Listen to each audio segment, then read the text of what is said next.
Well, hello, everybody. Welcome into a Thursday edition of the Computer America Show. It's a little pre-show that we do here. We got a terrific show. 1 minute until showtime. Planned for you. As always, in the second hour, we'll have computer and technology news. That's brought to you by Slimware Utilities, the official optimization software of Computer America.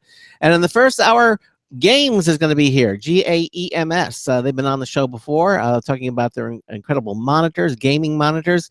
And now we're going to be talking about their rail system. They have two different versions, and we're going to have Dean Mercier, who is GAEMS Managing Director and Co-Founder, here with us on the show. It should prove to be very interesting. Listen, if you're into games, hey, we've got your number. So sit back, relax, as we bring to you 2 hours of the Computer America Show. That's coming to you in about 20 seconds from now. What do we do with it all? I don't know. And there's only 15 left now. Oops, wait, that's only 10. Your show will go live in 5 seconds. 4, 3, 2, 1.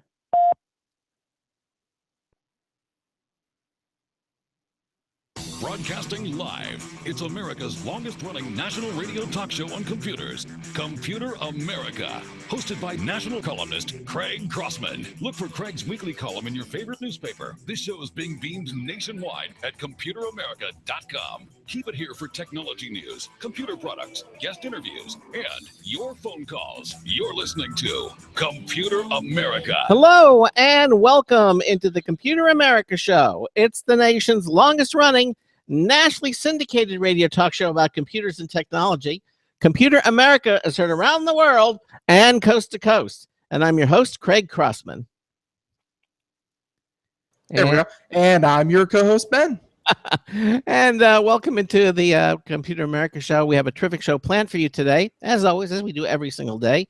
And in the second hour, we're going to bring to you computer and technology news. That's brought to you by Slimware Utilities, the official optimization software of Computer America.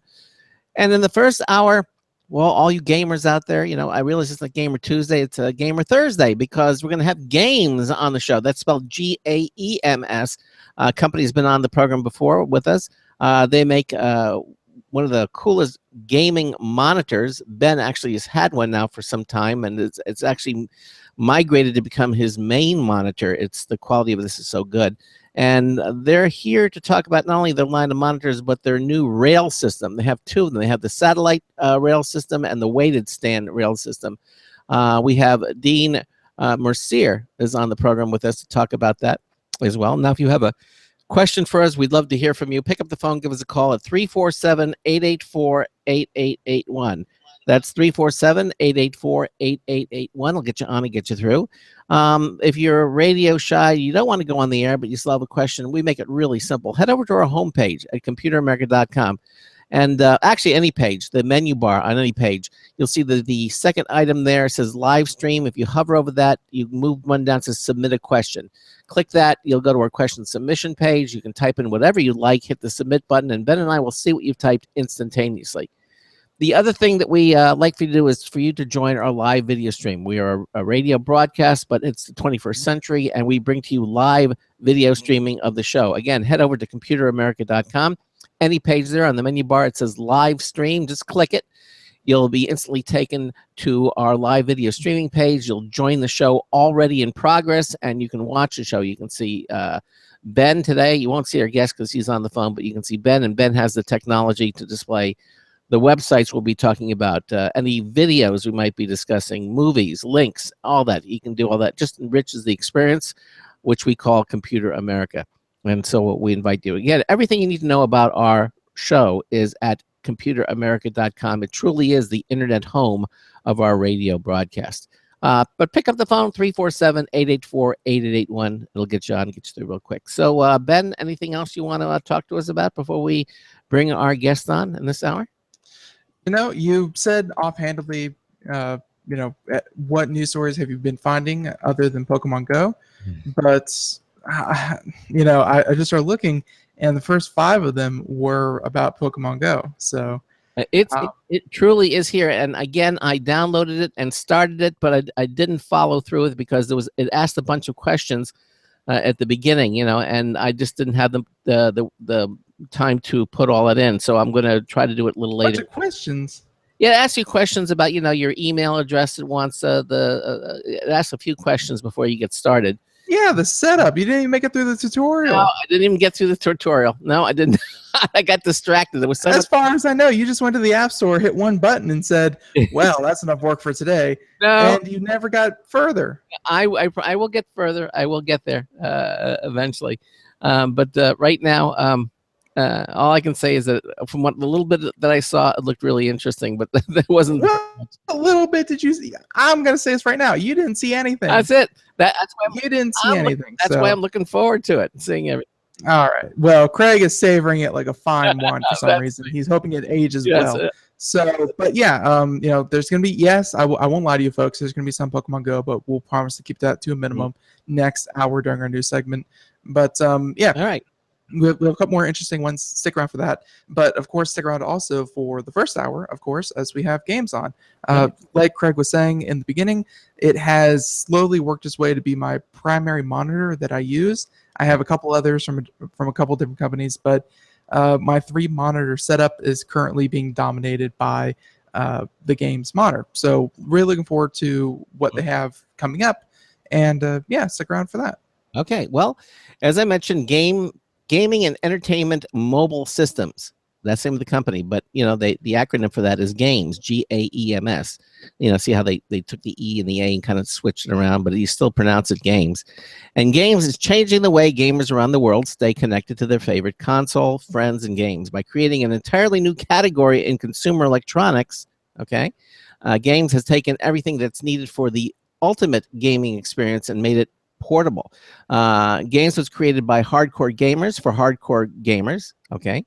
By assembling a team of industry professionals with a passion for gaming, GAEMS will always design and manufacture products with gamers in mind. GAEMS' mission is to provide the highest quality portable gaming and entertainment experience to console gamers around the world. Now, today we'll be talking about GAEMS' new rail system. Joining us today from GAEMS is Dean Mercier. He is the managing director and co-founder of GAEMS. Dean, welcome into Computer America. How are you? Good. Thanks, guys. We love what you guys do, and always excited to get some time with you guys. Well, we're very glad to have you here. As you heard, Ben, your monitor is migrated from the second to or the third all the way up to the top of the notch. It's his primary. Well, I mean, there's another reason for that, but yeah. Ed? We love to hear that. We love to hear that. It means we're doing our job, right? Yeah, exactly. So, Dean, well, for the benefit of our listeners, why don't you tell us a little bit about GAEMS, the company, and a little of the background of the company that people may not be familiar with it. Sure, I'd love to. So, as you said, that is an acronym for Gaming and Mobile Entertainment Systems, and it does look like a misspelled word. So our tagline used to be "Gaming we're good at, spelling not so much." But it is an acronym. We do know how to spell over here, GAEMS. So, okay. So anyway, the company again started with John Smith, the other co-founder in this, who happened to work at Xbox at the time, and I was really the guy. I'm the concept guy, I guess the inventor, if you want to use that term. I was traveling 80% of the time on the road, so I really needed a system that I could take with me to take the console with me, because being gone from home, you get into, back when we started this, hotels just did not have connectivity a lot of times to TV. So even though you shoved your Xbox into a suitcase, there's a lot of challenges there. So that was kind of the core of it. But what we're best known for, as you said, is our performance gaming monitors, and that is our core focus. The most notable, obviously, being our Vanguard. The Century G155 and Century was our first product, but the Vanguard has kind of been our flagship product that everybody knows today. Super mobile, super rugged, super fast. And, we tended to use the TN panel technology at that time because it was a good fit for the console market, and looking at the needs of what consoles push out and the glass that we needed to utilize for console play, it made sense for us. And it's obviously still fast glass today with lots of other options since then. So, and you'll start to see games playing in those spaces as well. But the most notable, I think the great thing about games is, especially with the Vanguard product, we kind of broke the mold on how people view gaming today. You know, the living room console that everybody knew that was played on a primary environment, and giving now users the opportunity to obviously take that safely. And you know, the meetups with people now, you know, back in our day it was called the LAN party.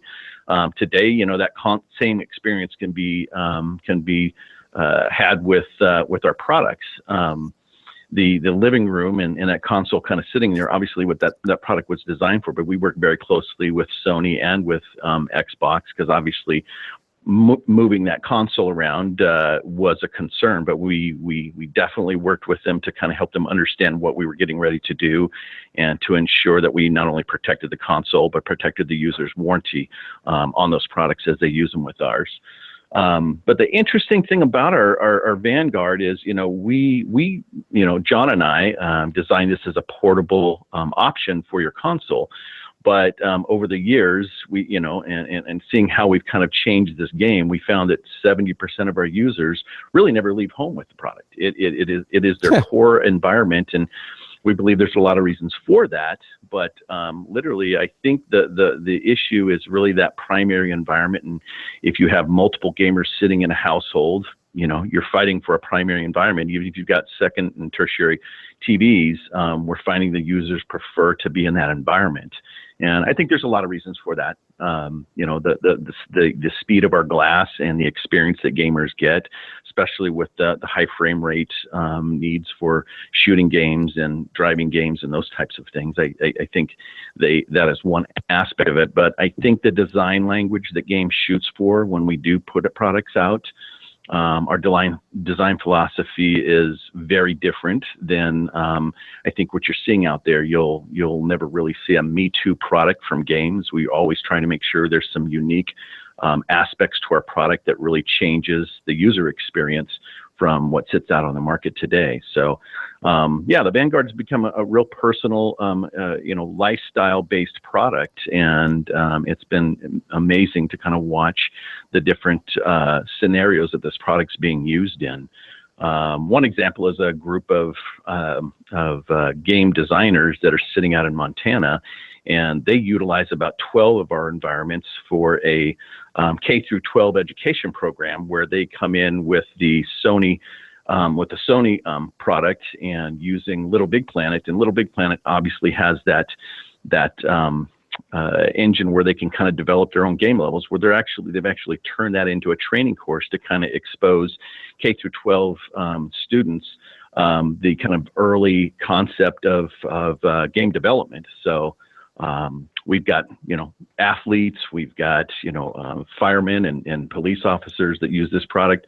So it's been really cool to kind of see all the different environments that this product is going into. So you know, core value add, I think, to our product is really, again, the unique aspects that we try and build into all of our products, and that's been through years of really working with our customers and listening to them and helping to understand what the benefits are that we've seen that they're telling us about, things they'd like to see change.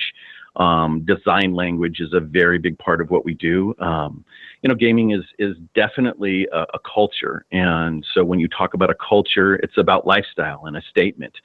So that is kind of one of the cornerstones of any product we put out there. We want to make sure when this thing is sitting in someone's home or on your desk at the office, it's making that statement, and it speaks to that gaming culture.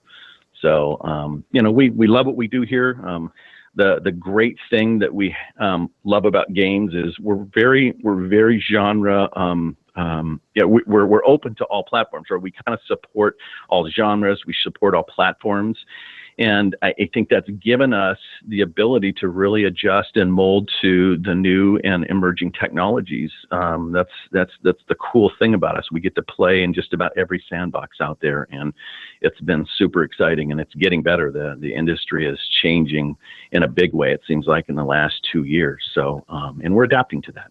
So, well, I'll tell you, that answers the question. Yeah, it sure does. And again, if you're watching the live video stream, for those of you who are doing that, Ben is actually showing a well, actually showing the main page there with the Vanguard and the Sentry, but I want to look at the Vanguard Black Edition.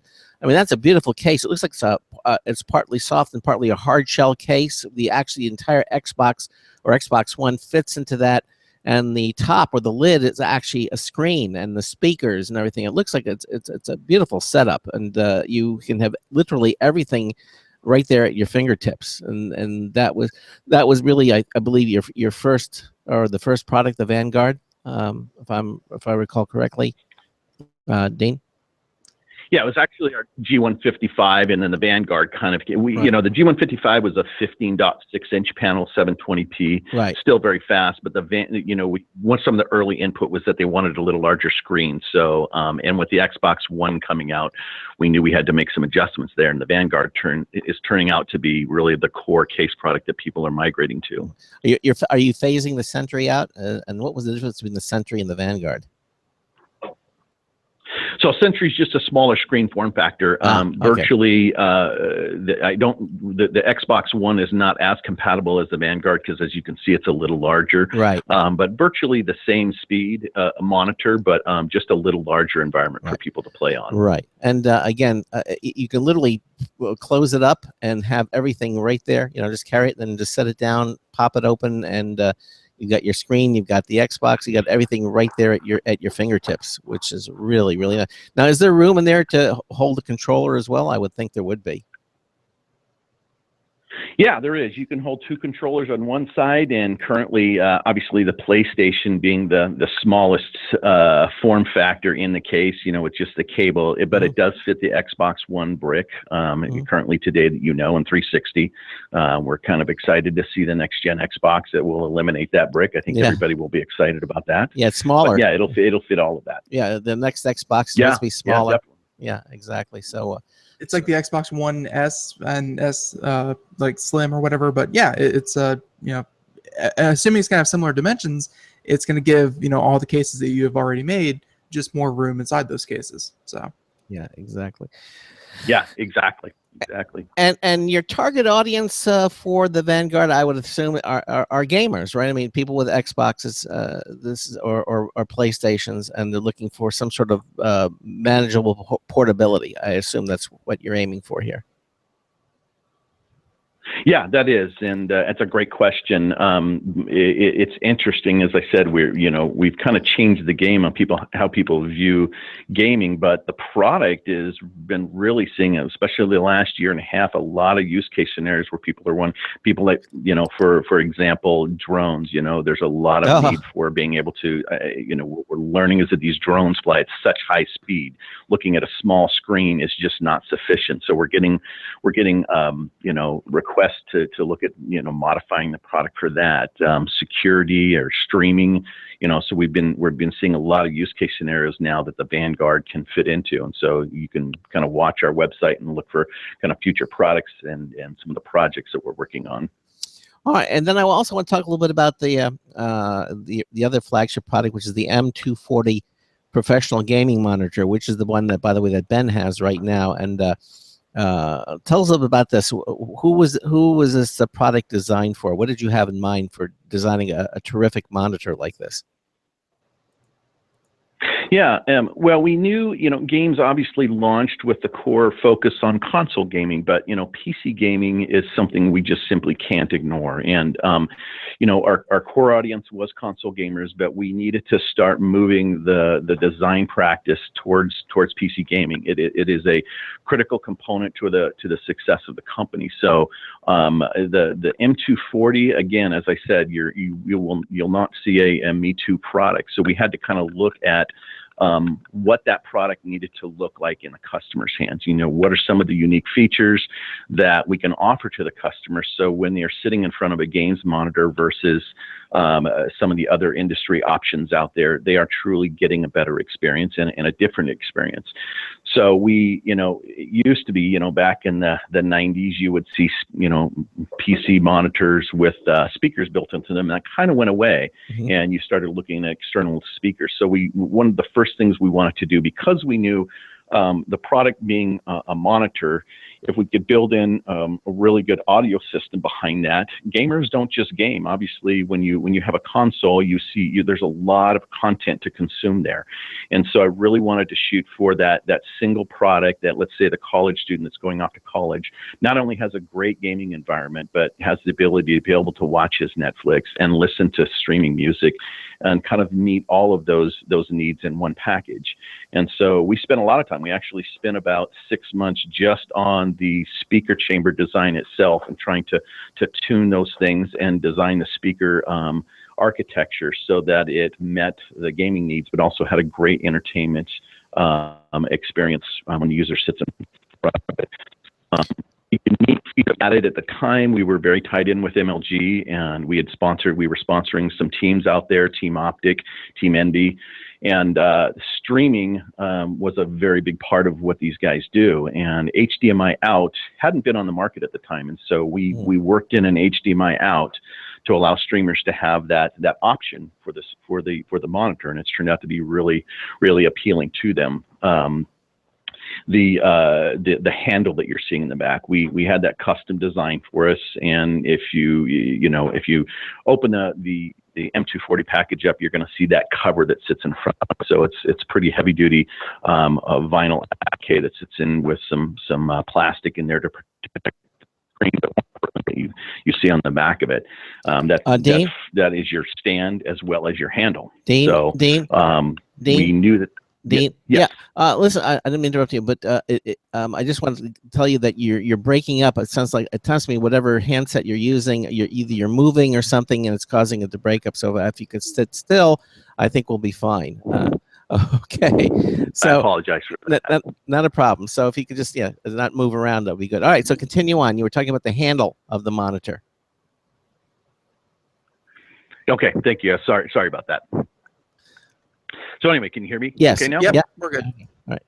So, all right. So perfect. the handle. So anyway, just to wrap that up, the product itself is very unique, and it's like I said, it's our first foray into PC monitors. You will start to see us expand on that. The current monitor today is fast 60 hertz TN panel glass, which again works very well with the current gen consoles that are out there. But we are moving rapidly into the higher performance monitor products. So stay tuned on our website again for information as we start to migrate into those areas. Right. Yeah, and now I feel kind of bad that the only complaint that I found with with the M240 was, and again, this is before I knew that you guys had 6 months into the design of the sound chambers, was that with a multi-monitor setup, I mean, as a standalone product and as a single monitor, you really could not ask for more from a monitor. But I was in the middle of using 2 or 3 monitors at a time. And, like I said, this one kind of commands to be the center because it's larger than most of the other monitors that I have. But with the speakers being on the side, you kind of had to fit the speakers behind the other monitors so you wouldn't get these, these 4-inch gaps between your desktop screen. So, and I said that was my only flaw, and I was hoping that, GAEMS could somehow put the speakers in the top and the bottom. But, again, this is before I knew that you spent 6 months just designing that. Yeah, no, it's actually a really valid point, Ben, and you're correct. I mean, this is a great single monitor again. So think college student, think gamer that you can afford one monitor. This product will probably maintain that demographic, but we have had that same question come to us, and so again, we are rapidly moving into new product monitor designs, and they will not only work in the multi-monitor scenario, but that goal of trying to minimize the interruption between the environments from monitor to monitor. We're really working hard right now trying to figure out how we can make that better, with slimmer bezels or zero bezels. So there's a lot of cool stuff that we're working on right now that will help to solve that problem. You couple that with the rail system, and you can have a pretty nice environment. Yeah, and we live in a technological environment today where things like that are possible. We're seeing some TVs and monitors today that virtually have like almost a zero Foundry. bezel, yeah. Yeah, the zero bezel. Like they're like slim. They're almost like pieces of glass, you know. And the technology is here now, so the panels are available, and which would allow, I would think, a company like yours to be really Of course, you know, they're mainly seen on like the $10,000 Sony televisions, but they're obviously coming down. It's something that people are definitely going to be interested in, and of course, you know, my point of kind of having to rearrange your monitors in certain in certain ways, especially with the speakers on the side of the M240 like I have, that's going to kind of transition nicely as we move into the rail system, because my current system is, I want to say, cluttered. Like I have a really cluttered system where I kind of have two monitors behind my main monitor, and it's kind of hard in a business environment, in a personal environment, to really get everything to work together. Like you have to design the thing from the ground up to really everything to fit into its own little place. Because if you don't have a system kind of in mind before you start getting equipment, then things just kind of like wires start draping over other things, and things start getting out of hand. So I say we transition into the rail system you guys have designed. What is a rail system, and what is its purpose in a gamer's or really anyone's computer setup?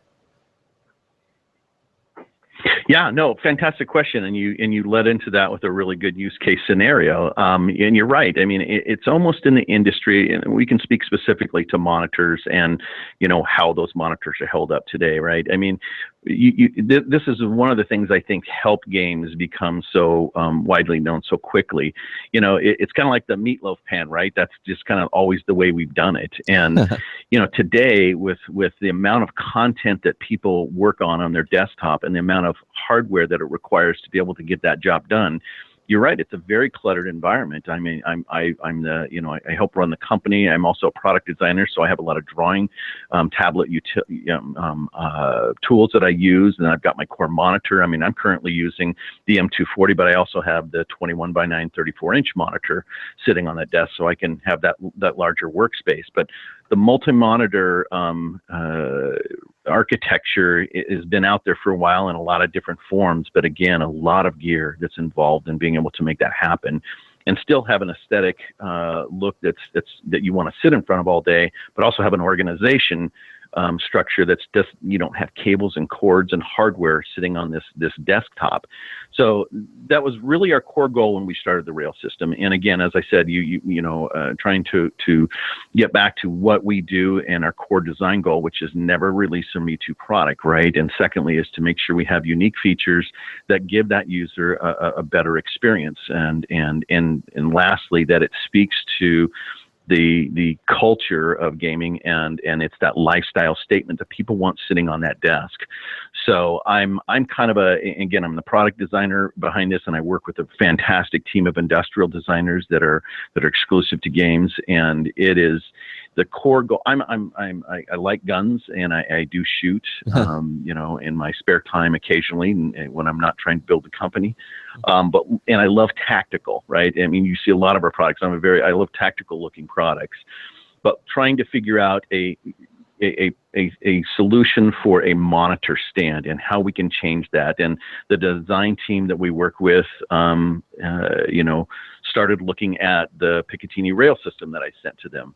And it didn't take us long to recognize that, wow, with a mounting system and the ability to be able to accessorize a display stand became a really huge idea. And so the goal being that it had to be, rugged, it had to be, customizable, and it had to be able to optimize for, the different use case scenarios. There could be 20 different use case scenarios sitting out there, right? And you said it, you're in a studio. I mean, that is one of my next goals is I need to get out into some of the post-production studios. I didn't even think about it until today, the live studios. What do those desktops look like, and how can this product mature into those areas? You've got gamers, you've got streamers, and so the concept behind the rail system was it had to address something that was aesthetically appealing, but at the same time highly functional and be able to be customized based on a specific desktop scenario. So does that answer the question? It does answer the question, and I really like the fact that you went functional with it. I wasn't sure where you're going with the gun thing because I thought, oh, it's it holds your monitor and your and your AR-15. Like I didn't know which way you were going with it, but that's functional is good. Functional is good, and I think you're right because looking at some of the pictures here, and we're going to talk just what the rail system actually is and why it is called the rail system. But yeah, it's of all my friends, and of course, I do a little bit more, with a couple more monitors and a little more technical stuff, but no two of our setups are the same. Some people have 2, 1, 3 tablets, on the side. Like there's a lot of different setups, and Right. It looks like with at least, if you're watching the video portion, we are looking at the satellite stand, highly functional. Like I cannot highlight that enough. You got some cases where you have monitor, cell phone, or smartphone, tablet, and headphones all on one rail system. And a camera. And we're going to talk about that too. And when we come back, Dean, we have to take a little break, and then we'll get into the different systems here. Basically, you have the rail system, with the weighted stand, and the rail system with the satellite stand. We'll talk about what the differences are. You're listening to the Computer America Show. Ben and I are talking to GAEMS, Dean Mercier, and we're going to continue on with them. We have a news tip bulletin review, Marty Winston coming up as well, and then we'll be back. You're listening to the Computer America Show. Please stay with us. Sometimes disaster strikes. Data can be lost due to many different reasons: accidental reformatting, power spikes, virus attacks. Zero Assumption Recovery provides a suite of highly effective and thorough data recovery software for Windows operating systems. ZA is suitable for home users and small businesses who need a powerful data recovery solution for Windows and Linux file systems. Go to z-a-recovery.com. Sometimes disaster strikes. Data can be lost due to many different reasons: accidental reformatting, power spikes, virus attacks. Zero Assumption Recovery provides a suite of highly effective and thorough data recovery software for Windows operating systems. ZA is suitable for home users and small businesses who need a powerful data recovery solution for Windows and Linux file systems. Go to z-a-recovery.com. Hi, this is Craig Crossman, host of the Computer America Show. You have important meetings to schedule. Your company's getting ready for its IPO, and you're in charge of the PTA fundraiser this month. So how do you coordinate everyone to be available at the same time? Are you still using emails, phone calls, even text messages to schedule meetings with a group of people? How's that working out for you? Not so great, huh? It's a fact that every day, millions of people suffer from scheduling headaches. Well, with Doodle, scheduling meetings with a group of people is quick and easy. With Doodle, you can easily propose available times to each member. Each one checks off the times that they're available, and then you simply pick the time that works best for the group, all in an easy-to-read display that integrates with your existing calendar. Nothing could be more simple. Give Doodle a try for free, and like millions of Doodle users, you'll truly see how easy it is to find the perfect date and time for all your meetings. That's www.doodle.com.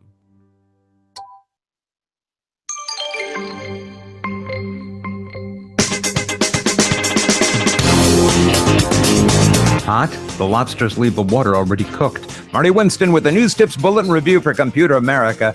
This time, the Triplite rack mount 16-port USB charger. Now, just because it's an equipment rack doesn't mean that you won't need lots of USB charging ports there, a fact that obviously didn't escape Triplite. They put 16 ports, all capable of cracking up to 2.4 amps, in a 1U high rack or desktop package. They can also, if you want, double as a USB 2 hub or sync station. One standard grounded AC connection powers it. You can even choose how to position its rack ears so it can have its face flush front or set back a little more than an inch, a little more than 2 inches. We love it as a convenience for powering 16 of our Project House's Raspberry Pi controllers. Bottom line, the Triplite 16-port USB charger fills a big lack in many a rack. Marty Winston, News Tips Bulletin for Computer America.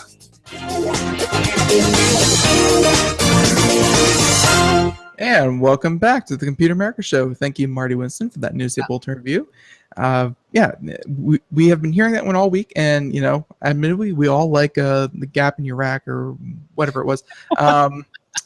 Yeah, lack in your rack. Yeah, but we'll be getting a new one of those starting next week. Two, And actually. Yeah, two. two. That's right. Sure.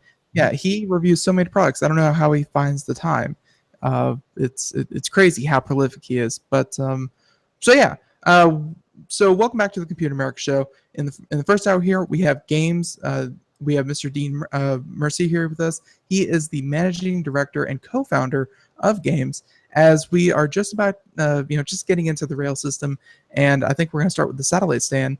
But yeah, let's get a little more background because most of our audience really doesn't watch the video, even though they should. Shame on them. But describe exactly what the rail system looks like and why it's called the rail, and just what it can do physically. Sure. So, so you have your we have two SKUs that we released, and again, if you kind of think about this product is kind of the Lego world, where it's highly scalable and can mature and scale as users kind of communicate to us on what they want to see. So we kind of released a core. We consider this your base system, and the weighted rail obviously weighted because that's the one that's going to be holding your monitor. And again, that monitor could be our monitor, which you see on the back of the M240 has the VESA mount. We also provide a plate that'll allow our users to attach that plate to a third-party monitor, and they can use the rail system with any VESA compatible monitor. The accessories that we offer on that are some of the simple things that we see today that we knew were valuable. It comes with a core stand on the top of the rail that allows you to attach your Kinect or a GoPro or any kind of streaming camera that you may need to. It comes with a little small holder for a cell phone.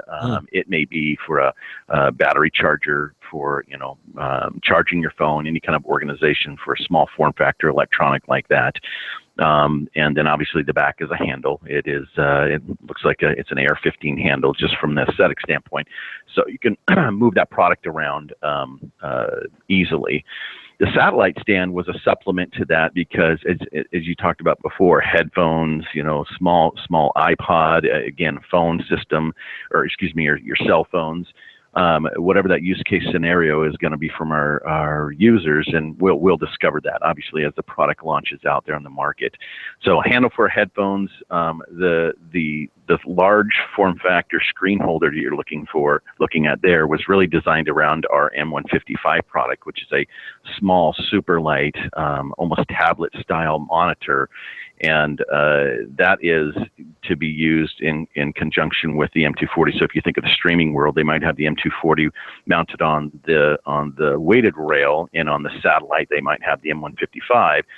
So they can see what they're looking like on the camera. So, but it can be an iPad, it can be pretty much whatever that use case scenario is going to be from our users. And we don't want to be too descriptive on what those need to be used for, because again, this really is a product that belongs to the community. They will really kind of help us.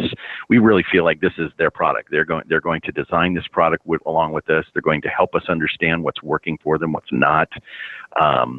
There's a lot of products that are on Amazon.com and online that are already compatible with this. An example might be there is a small Picatinny mount that can be used for a GoPro camera on the bottom of a rifle that obviously works with the rail system. So we'll be, on the website, you'll start to see accessories we're developing. You'll see accessories that our users are finding value, and we'll link to those products on our website, so our users have the ability to grow with this system. So, but yeah, the satellite really gives you it's a single satellite and a single rail. That's the option available.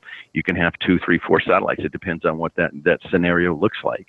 My own design team uses the satellite itself, and they've sourced a small laptop holder, and that actually holds their small laptop that runs their 3D printer. So one use case scenario.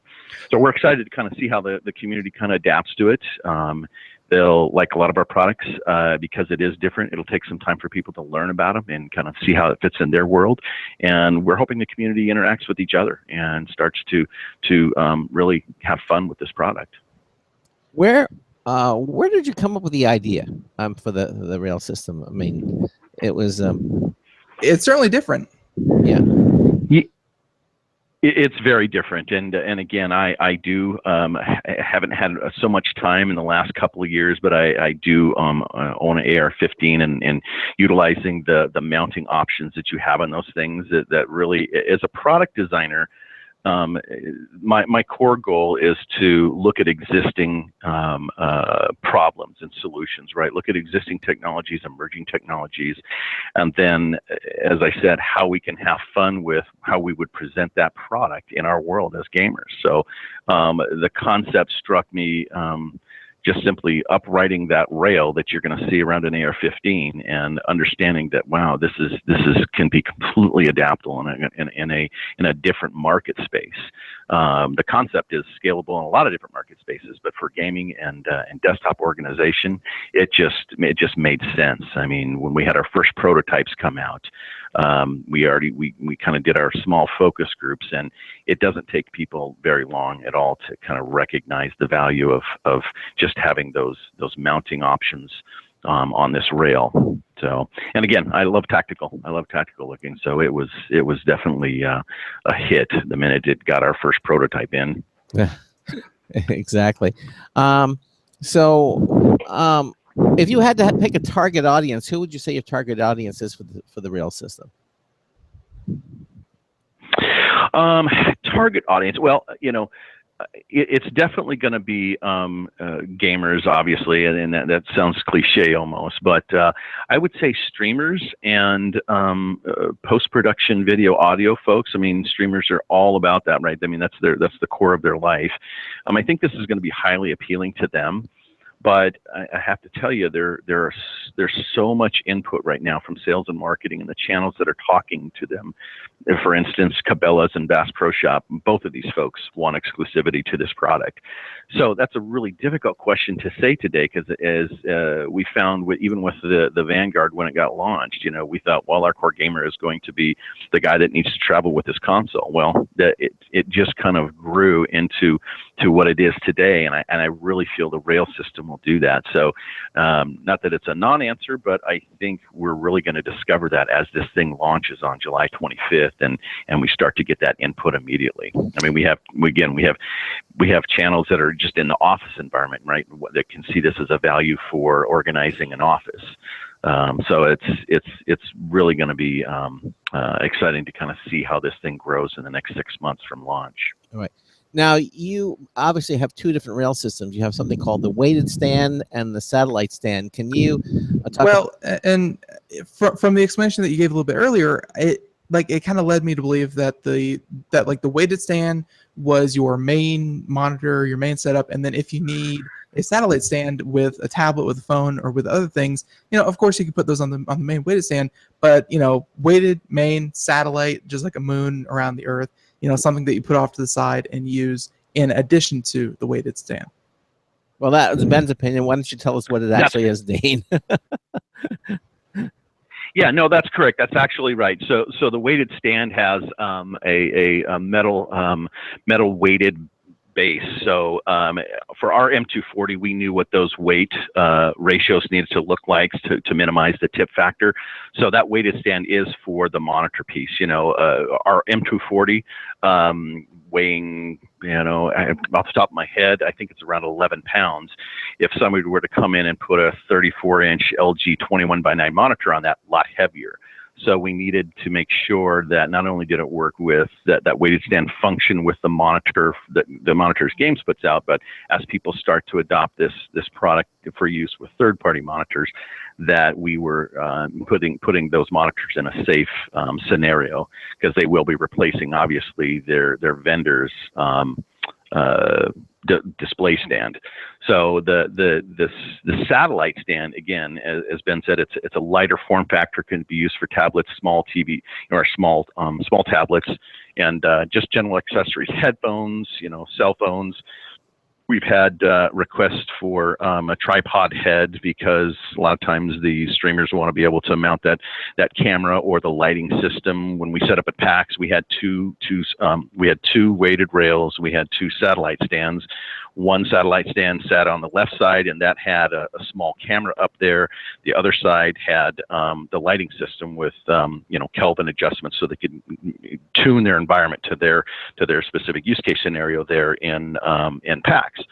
So it really, the use case scenarios that we're putting out there, they obviously function with our products. We try and make sure that when we develop a product, it is a family of products. So you might own an M240 today or a Vanguard, and you buy your weighted rail system to work with the M240. Well, you have an M155 option that gives you that second small form factor monitor. So the use case scenarios for the satellite are lighter, less, definitely not the monitor side. Let's just put it that way. It's for lighter, small form factor accessories that you need. It might be a cable organizer, to kind of manage the mess that you have on your desk with cables, and those options are things we're looking at. So does that make sense? Yes, exactly. We're actually watching a video right now, for those who are watching the live video, of a young lady who's putting together the rail system. I can't tell if it's it's the satellite stand. The satellite of the weighted stand. Okay, so this, you're saying that this? Yeah, you'll find on the product page. We on the product pages we do have on each product we have kind of instructional video. So you can go to. Yes. Yeah, you were breaking up again just now, so just don't move around. Go on. I apologize. Go we ahead. are working with one of these IP phones here. Sorry. Yeah, go ahead. Go ahead. You were saying. What I was saying is, yeah. So if you go to the product page for the rail and the weighted and the satellite system, we have provided some quick reference videos on how to install the system, the base system that the users will be buying. Okay. Yeah, and and don't get me wrong, it's it's not as straightforward as a lot of things, but I mean, it still doesn't look like you're pulling out the power tools, a flathead, screwdriver, that kind of thing. No need for the super glue, if you do this right, of course. But these little modules that I guess she's kind of setting up, and again, we recommend you watch the video portion of the show so you can see what we're talking about.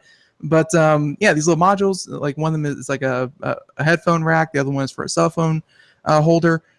Does each system kind of come with one holder, or kind of one module for each, or are these kind of purchased separately? What comes with the base satellite and weighted stand rail system?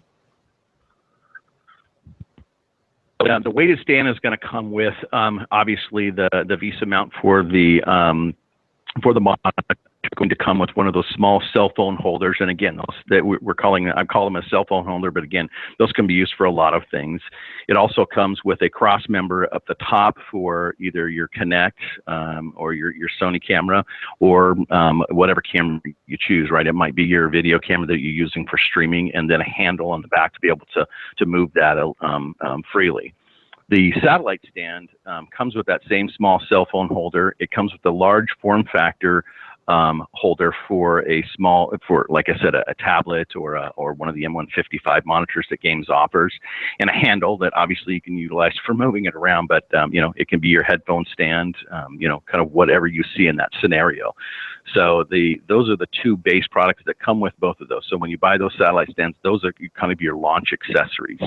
And we will be launching accessories ourselves. One example is be looking for a tripod head that can fit on the top of either the weighted rail or the satellite stand. We've been getting some requests for that, so people can either get a monitor like an M155 and angle that down towards themselves. It might be a camera. A lot of these streamers use DSLR, so that's one of the requests we're getting right now. So we're in the process of sourcing that and getting that ready. So just again, look on the website for updated information on when those accessories are available. Good to know. Good to know. Yeah, I'm kind of looking around my desk and trying to see what I like on a rail system.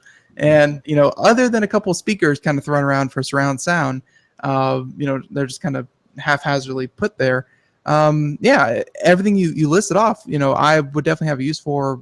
I use headphones, maybe some kind of mic stand, but like a mic arm, mic boom. I don't know how you would get that to balance, but that's besides point. Like I'm just trying to think of different use cases. You guys really seem to have put a lot of thought into this, so that's definitely good to hear. Yeah, we have, and the mic boom is actually a really good point on that. So the weighted rail, we have had a couple of options, or a couple of folks ask for that. So if you can see, you've got your monitor in front of you, you've got your mic stand above, you've got your satellite stands on the side with your lights or cameras. There's a lot of options and a lot of flexibility. But as I said, we can guide our customers into what we think they need. But you're doing exactly what I think is going to happen over the next 12 to 24 months, which is getting exposed to the different environments and how the rail system can help improve those. I'm kind of curious to see which one Ben has both of them, and he has a microphone that he uses for the broadcast. Since this has some sort of a boom for his mic, it might turn out. I mean, it's not going to be an either or kind of thing. I luckily have 3 monitors, so I'll probably be using one satellite and one kind of weighted stand. I'll probably be using both, and hopefully kind of clean up what I got going on here, because it's not sustainable. I'll put it that way. Yeah, we're it's in I think as we release this already, for me, I always feel like the product, and I hear those scenarios, and I'm already thinking a small USB port that can sit down there, so you can clean that up, maybe some cable management access in the back that can wrap the cables up. I mean, really looking at how this thing is going to address a lot of those issues is the cool thing about this. It's a never-ending project. Yeah, a USB hub I think would definitely be very appreciated, because I have a lot of USB cores that are just so taut because they have to run all the way over to the main tower. USB hub, but no, we're not here to say what is coming down the road. But all right, so GAEMS, where can they get them? And one thing I really want to point out here is that you're asking for a lot of feedback. It seems like you're very, very open to customer feedback and what people want, and it sounds like it seems to be part of your lifeblood. So where can they get GAEMS products, and how can people get in touch with you? I assume through social media. So yeah, so you're correct. They can reach us through social media, and the product is launching on the 25th, and it is a limited quantity. I will tell you that. So don't wait until October, November if you are interested in it. But they'll be launching on Amazon.com, GameStop.com, and then obviously our site. So price of the weighted rails $249. The price of the satellite is $229. So yeah, it'll be limited quantity, but as I said, there's a tremendous amount of interest. So we're looking at scaling that up very rapidly. What do you think the typical user, or I mean, will the typical user just need one of these rail systems, or do you think you're going to find a lot of people using both, or a combination? As far as expandability, what do you project how people are going to be using these things, Dean? No, great question, Craig. I mean, honestly, I that weighted rail with the ability to work with third-party monitors, I honestly, again, as I said, our core gaming community is so culturally and lifestyle driven that I think this monitor will be adopted not only by the gamers, but again, your Microsoft or Google exec or Google worker that's sitting in there is going to replace that monitor stand as soon as he has opportunity. So I see that kind of being the core product that does most of the volume. The satellites will be in those very unique scenarios, which is still a very large market, but those satellites will be tuned to those folks that really have an optimization and customization need. Okay, now you mentioned something. You mentioned the word VISA, and people might not understand that VISA is actually the Video Electronic Standard Association. This is an actual standard that's been around for quite some time, and it's a standard dealing with how monitors or flat displays are mounted, and compliance with the VISA mounting standard, or the VISA mounting interface standard, assures you that the equipment that you're buying is going to work with most every monitor out there. I mean, you tell me, how important to you is VISA compliance for your products? Yeah, it was paramount. We knew that when we came into this, if we were going to just make a product that only worked with our products, that's a very limiting perspective, I think, on how you launch a product. So we were really focused on making sure that the product can be sold on its own and used by the user, used by the users at their for their specific needs, which obviously meant being able to put other monitors onto our product. So we wanted to support that as best we could, and obviously the VESA or Visa, as they say, compatibility was the way to get to that. Do you have to go? Do they make you jump too many hoops to become Visa compliant, or is that fairly simple? And I'm kind of curious what the process is to make your product Visa. I assume it'd be very exacting. It's an open standard, and there was really no problems at all. There's two different standards, one for the U.S. and then the U.K. So our plate that comes with it fits both of those, and same with the core monitor mount that's on there. But no, it was a very simple process. It wasn't like trying to license for HDMI licensing or HDCP, which is the protection key for content. Nothing like that. All right. So can you speak a little bit of what's on the horizon after the rail system, Dean? Can you talk to us, our listeners, about that? Fantastic stuff I'm most excited about. So, the PC piece of it, as Ben said, he's using our monitor today, and that monitor is 60 hertz glass, for instance. Okay, but PC gaming is much more demanding. The type of glass that we're going to be using in that is, it could be TN, but you're seeing a lot of IPS glass sitting out there, right? That's important to PC gaming. 144 hertz, very important to PC gaming. G-Sync and FreeSync specifications, which is the stuff that the technology that's going to be talking to the monitor, to the graphics cards that PC gamers use. Mm-hmm. So we're looking at a whole line of some PCs monitors that are coming out, and so we're just now kind of solidifying what that product line needs to look like. We have some stuff that's going to be ready to go fairly soon here. I don't want to give too much out, but again, stay tuned to the GAEMS website and you'll start to see those. But we're absolutely going to address 144 hertz fast monitor glass. We're looking at 1080p. We're looking at 4K. We're looking at the 21:9 monitor products. So all of those are going to rapidly start showing up in our product space. So we'll be addressing that here. Hopefully before the end of the year, you'll start to see some of those products come out. So we're excited about that. I mean, that is core to being able to do the PC gaming business properly. And 60 hertz has worked well for us, but again, that is not a PC gamer's monitor of choice. The other thing is starting to kind of future-proof the existing products today. It's time for us to kind of get into the next evolution of all of our products that we're seeing out there. So as Ben said, he's got a 60 hertz M240 out there today. You can look forward to 144 hertz glass coming out here fairly soon. The Vanguard itself, we're reinventing that product as we speak, and that'll be a 2017 product, but I can assure you that will be a much better, much sleeker experience than the users hold today. With the Vanguard still being available, still a very solid product and one that I think we'll be selling for a long time. So we're looking at accessory markets, trying to look at what makes sense for us. Again, I'm surprised that GAEMS, of course, being in the monitor space, you showed great reserve, great patience in not jumping on the VR headset craze. That I'm surprised that GAEMS didn't come out with a VR headset of their own to compete. Yeah. You can tell you guys do this for a living because you knew that I was skipping that. Yes, it was much like the 3D technology that came in TVs. It's just for us personally and what we do, it doesn't make sense. Mm-hmm. Now, I will say the Vanguard VR case to be able to take your VR headset if you want to do that. That's a scenario that we're getting asked about a lot. We might go ahead and build that environment to support those VR because they need a monitor obviously to use it. Yeah, so better to make a case for it than make the thing itself. I think it's where we're going with it. Much safer. Yeah, Elisha.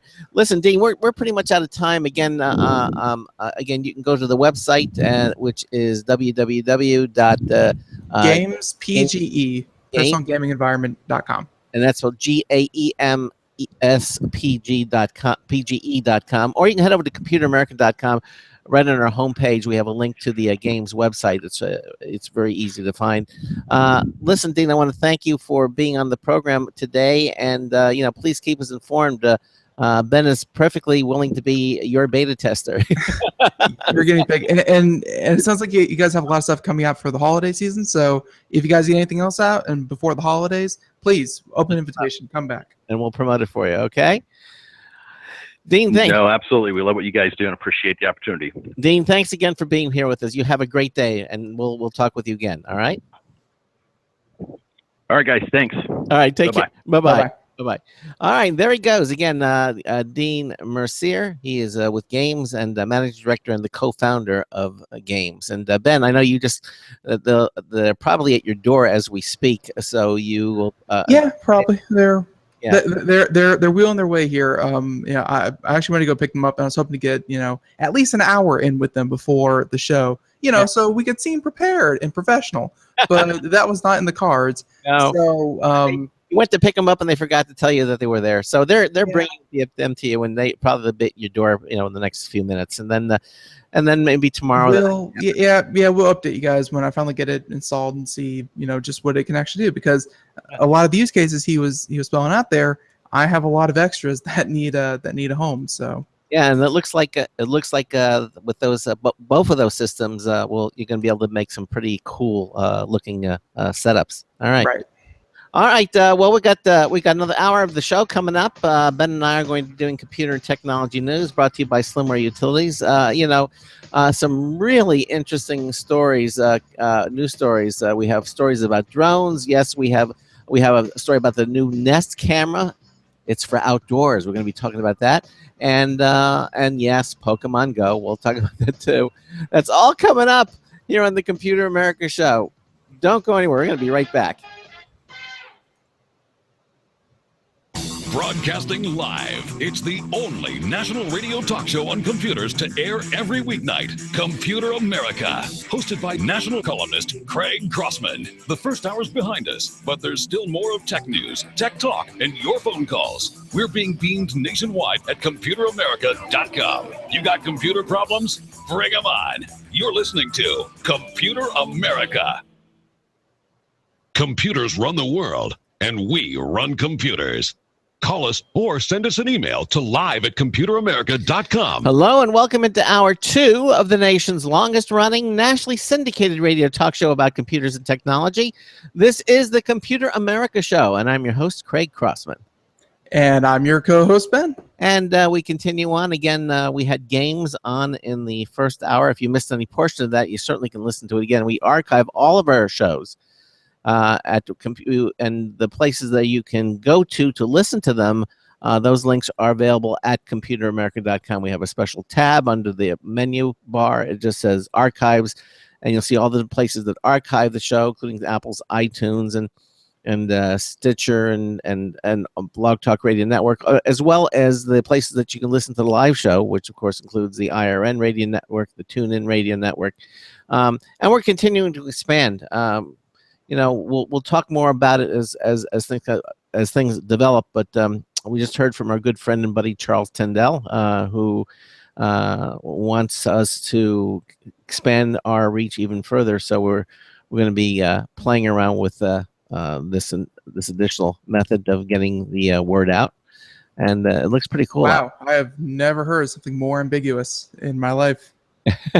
That was so nondescript of what we are doing with Charles Tyndall. Yes. But Craig is absolutely right. When we know more, we will tell more. We will tell more.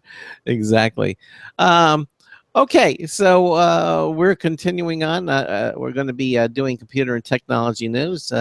And of course, we try to keep our phone lines open as well. If you want to call us, 347-884-8881 will get you on and get you through, or any page at computeramerica.com. That's where submit a question under the live video feed pull down menu. You can go there as well. Okay, so that said, we got a lot of stories to do. Anything else before we break into the computer news?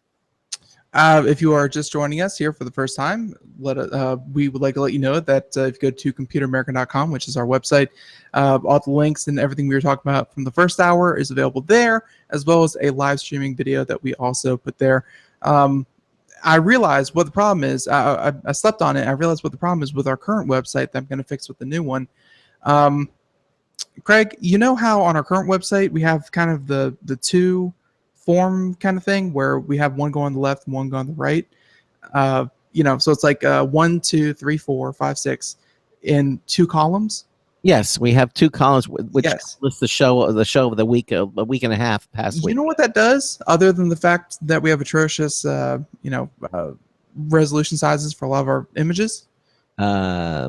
It makes the website almost completely unusable in mobile situations. So on like cell phones and stuff. Yeah, well, you can make a mobile version of it. A lot of two. Well, I think I could optimize just the one that we have right there for as like a single kind of thing. So like if you have a single column instead of a dual column, it would be much easier to kind of go from on the mobile site. Anyways, so so little changes like that. We're working on it behind the scenes. So that's getting revamped. But in the meantime, computeramerica.com, completely functional. Go check it out there, and we appreciate you doing that. But other than that, no, we have a lot of crazy news stories. Although I will say the first 2, we're gonna run right through them, but they are Pokemon Go, folks. We're sorry, we got to do it. All right, let's do some computer news. Today's computer and technology news is brought to you by Slimware Utilities, the official optimization software of Computer America. You can visit them at slimwareutilities.com to clean, speed up, and optimize your Windows system. Check them out at slimwareutilities.com. All right. So, Pokemon Go, it has been everywhere. It's sweeping the nation, sweeping the world, really. I have friends outside the country who do not have access to Pokemon Go in their area because it has not been launched. Mm-hmm. And they will not talk to me because I keep rubbing in the fact that I have Pokemon Go and they don't. It is highly desirable. So the first story here, we're going to do this quickly. Try to get through the Pokemon Go stuff first because like the past 2 days, the entire first hour, the past 2 days has been Pokemon Go. So we're going to get through these as quick as we can. But this first one is from Popular Science, Mr. G. Clay Whitaker, and the service Poke economy is here. So Poke economy. Yeah. So So instead of the service economy, it is the service Poke economy. So yeah. So Pokemon Go isn't going anywhere anytime soon, or so we say. And as the trend keeps growing, so does the volume of people trying to find ways to profit from it. And of course, the latest news is just a lot more people have caught on. And the Poke service industry is growing rapidly. I love that we have a name for it already, the Poke industry. Mm-hmm. So, and there's a tweet from Mr. Jason Schellen. And, if you're watching the video portion, you can see the tweet here and just what we're talking about. But here's a picture of a Craigslist page in San Francisco Bay Area. And you type in the word Pokemon, and you see a full list. And all these are from, the past 2 days. Where Pokemon Go walking service, they'll walk you around, showing you different Pokemon and Pokemon stops and Poke gyms, things like that. They have Pokemon Go drivers who work on a very similar method to Uber or Lyft, where depending on how far they drive you and where you want to go, they will charge you. Poke Uber? Poke Uber. No kidding. They have Pokemon Go bodyguard. In case you want to catch some of those Pokemon in the not so nice areas of town. You can hire yourself off of Craigslist a Pokemon Go bodyguard. So, and again, there's dozens of ads, at least here in the San Francisco Bay Area Craigslist. So, that is just a hint of what the Poke service industry involves. So, the author says that maybe he'll quit his job for a week and work as a Poke Uber service. There you go. So, of course, is there a Poke bubble that will be popping soon? I guess you just put Poke in front of anything, and all of a sudden it works. It works. So unlikely, there's still enormous profit potential to be harnessed between the numbers of users already in the game's clutches and the potential partnerships and new game features that users are already demanding. Nintendo is going to have this economy of fun support for a while, and I think that's what's yet to be seen. But a few people are predicting it. I'm still on the fence about it. How long is the Pokemon Go craze going to last, and how big can it really get? And apps are very trendy. They're in one week, and then the next big app comes along, and it's kind of gone. But if anyone was going to make a stay of it, it's probably going to be Pokemon, because it's so much more, it's so much more visceral than say Angry Birds or Candy Crush Or Flappy Bird. or Flappy Bird. I mean, Pokemon Go just has a lot more going for it. So, and again, in the spirit of keeping Pokemon Go to a bare minimum, the only other story, Craig, if you don't mind, I'm going to run right through this one. McDonald's. Yesterday I said I didn't think it would happen, or no, I'm sorry, it was on our Gamer Tuesday. I didn't think it would happen. Yeah, but it's happened. I had suggested it. I said so retailers might actually approach them, and not just any retailer. Again, like there's local retailers that you can say, oh yeah, this is the biggest retailer. This is McDonald's, maybe the first Pokemon Go partner. So, and they may have a deal to make all of McDonald's restaurants either a Pokestop or a Pokemon gym. Wow. So, of course, Gizmodo is reporting.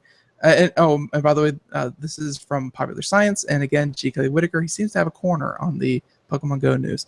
But yeah, so Gizmodo is reporting that a source says the fast food chain has reached a deal to make Pokestops and gyms available to at every restaurant location, potentially starting in Japan before expanding worldwide. So it's not available in Japan yet, though. It's not even available in Japan. Pokemon Go is not available in Japan. That's right. Yeah. So, but it makes sense to have a fast food chain like McDonald's. I'm surprised that Burger King and McDonald's weren't fighting over this. Oh, I'm sure that I'm absolutely positive they were. I know they were, because being a Pokestop, like, I saw it in action today. I went out to run errands and pick up and not pick up packages. That's what I was doing today. And at certain places, at certain gym locations, at certain Pokestops, yeah, I saw cars doing circles just trying to go to these locations. Admittedly, some of them weren't stopping, but hey, if you're hungry and you're going out hunting Pokemon, and one of your Pokestops is a restaurant, hey, why not stop in? What a better place, as you're aware of, a lot of McDonald's have these like a kid gymnasiums, the gaming areas. Can you imagine having Pokemon in those little gaming areas so kids can go in there and capture The Pokemon? only thing I have to say about that is that again, if you had used the technology, Craig, it's not that precise. Like, you kind of have to get within 40 to 50 feet. So, yeah. I mean, just being inside McDonald's, you could probably find Pokemon all over the place. And of course, just being Pokestops or Pokemon gyms, that lets you drop those things called lures, which attract a lot more Pokemon to the area. So, McDonald's, let's face it, it's America's guilty treat. You walk in, you grab a sack of burgers, and instead of walking out the door and going home, you might be more inclined to sit down with your meal inside the restaurant and catch Pokemon for half an hour while you're eating. Yeah, it makes sense. It makes complete sense. It makes a lot of sense. And if Niantic and if Nintendo, and the Pokemon Company, if they had to make money off of this, that is going to be one of their main sources of revenue, because yes, they're making $2 million a day on this thing, but from microtransactions. But these huge corporate deals, that's where they're going to make all their money back. Yeah, I think so. I would think so. It's a natural. I would think it is. All right. So we'll see, how it progresses. Yeah, I mean, let's face it. I mean, Burger King and McDonald's, they have movies, and then they have the characters on their cups, and they have toys and everything. This is just that just, I think, is this is even beyond the cheap little plastic toy you get inside your Happy Meal. Exactly, and now you can get a Pokemon. I think that's one of the big things, that this lets people do, is that I know, at least between me and my friends and myself and a lot of people I know, when you go to McDonald's, and admit it, everyone goes to McDonald's, but when you go to McDonald's, either you do the drive-through or you walk in and you get it and you walk out the door and you go eat it somewhere else because, hey, they put it in a bag. It's, it's portable. But if these things are, again, Pokestops and gyms, you may see that change where people are going to sit down and, eat inside the restaurant. And if they sit down and eat inside the restaurant for a change, then, you may need a refill. They may charge you for that. You may need, another 5 chicken nuggets. Hey, it could make them money too. Being a Pokestop or being a partner with Pokemon Go, I could see it having a lot of economic benefits for McDonald's. Yeah, for sure. Yeah, good stuff. And again, that's about all the Pokemon news, Pokemon Go news stories we're gonna do. There were more, I promise you, folks. We could have done a whole nother hour on different Pokemon Go happenings, but that's it for now. So on with the other news. If you have a different tone, then now would be a time to play it. Okay, how about this? Seems shoehorned. There you go. Twitch's is evidently their player is now HTML5 compatible and is available to subscribers today. This is according to Engadget. Basically, they're recommending, Brittany Vincent wrote this, is try out the new and improved player before the Flash player is eventually retired. You just picked the story because you saw Flash is dying and you're like, oh, yeah. And Twitch.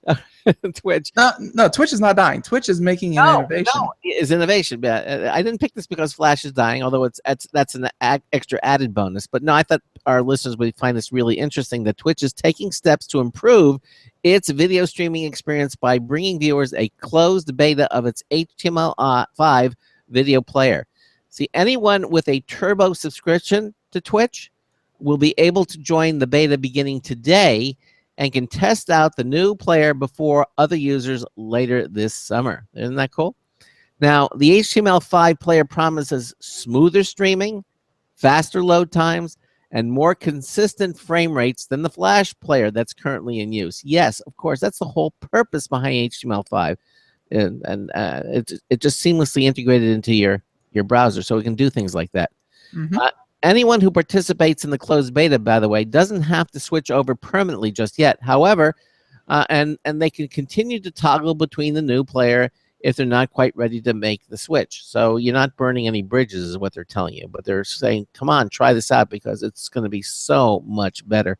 Now, Twitch is following in the footsteps of YouTube as it plans to eventually retire its Flash player, something the streaming giant already took steps to do back in January of 2015. It'll no doubt resonate well with viewers as well as streamers. Why not? It's better, it's faster, it's smoother. Why wouldn't it resonate better? And you don't have to add something else in your browser. It's just there all the time, whether you use it or not. So if you're interested in checking out the HTML5 video player beta for Twitch, and you are a Turbo subscriber, you should be able to do so beginning today. We thought we'd let you know about it. What do you think, Ben? Are you going to switch over? I am not a Turbo subscriber, so I unfortunately can't use it. But I have been using their proprietary, like they had in beta HTML5 player. Like they're kind of rolling it out officially now. But I've used their beta one, and the HTML5 player, again, very, very, very, very reliant on your internet speed and what have you, but light years better than anything Flash could put up. There you go. It's, I don't want to say, oh, that darn evil Flash. No, not Java, Oracle. Oracle, who produces Flash, they want Flash to die too. They're tired of supporting it. No one really wants Flash. The only reason Flash is still around is because legacy. Well, yeah, that's the definition of being still around. But the only reason that it's still around is because the internet was for about a decade completely built on Flash. So it's that slow migration away from Flash onto HTML5, and Flash and Java, they're both getting phased out in lieu of HTML5, but it's all about which one's the better technology. I don't think anyone really You know, I don't think anyone really has a use case for what makes HTML5 worse than Java or Flash. So, you know, we're seeing this shift over. It's just going to be gradual. And having YouTube and having Twitch, which are two large streaming platforms, switch over. And, you know, HTML5 is much less data hungry, much more compatible with modern devices and modern browsers. Yeah, it's good to see them finally switch over. Again, it just shows that if you have nothing but positives that can come out of switching over, it just shows how much of the infrastructure was built on Flash that took this long to do it. You know, if there's no other reason to do it other than it's hard, it must be really hard for these big companies to switch over. It is. But hey, look, at least they're doing it. You know, that's the most important. At least they're doing it. It's happening. And of course, speaking of new technology, new innovation, Microsoft Edge. Yes. I never thought I'd say it, that they're innovating a little bit. So, of course, this is from TechHive, and this is confirmed, apparently. When you put the word confirmed, it means it's confirmed. Confirmed, only Microsoft Edge will play Netflix content at 1080p on your PC. Wow, that's really... Did they strike up a deal with Netflix to do that, edging out, and pun intended, all the other browsers? I don't think they even edged them out. I think they just because I guess Netflix broadcasts in a certain, you know, in a certain way, and they just kind of upscale it. But I don't know. Let's read the article. Let's find out. Yeah, I'm all right. Yeah, all right. So, Mr. Mark Hackman, and he is a senior editor over at PC World. So, of course, if you want to watch true 1080p content on Netflix over your PC, you need to use the Microsoft Edge browser. Very simple statement. On Wednesday, yesterday, Microsoft claimed that its Edge browser was the only one of the big four browsers, which also includes Chrome, Firefox, and Opera. Opera still making it good, strong. Good stuff there. No, Safari. You notice that? It's interesting, but okay. Well, big four. If it was big five, then yes, Safari would be on there. But let's face it, the only reason people use Safari is because it's the default browser on their iPhones. But I digress.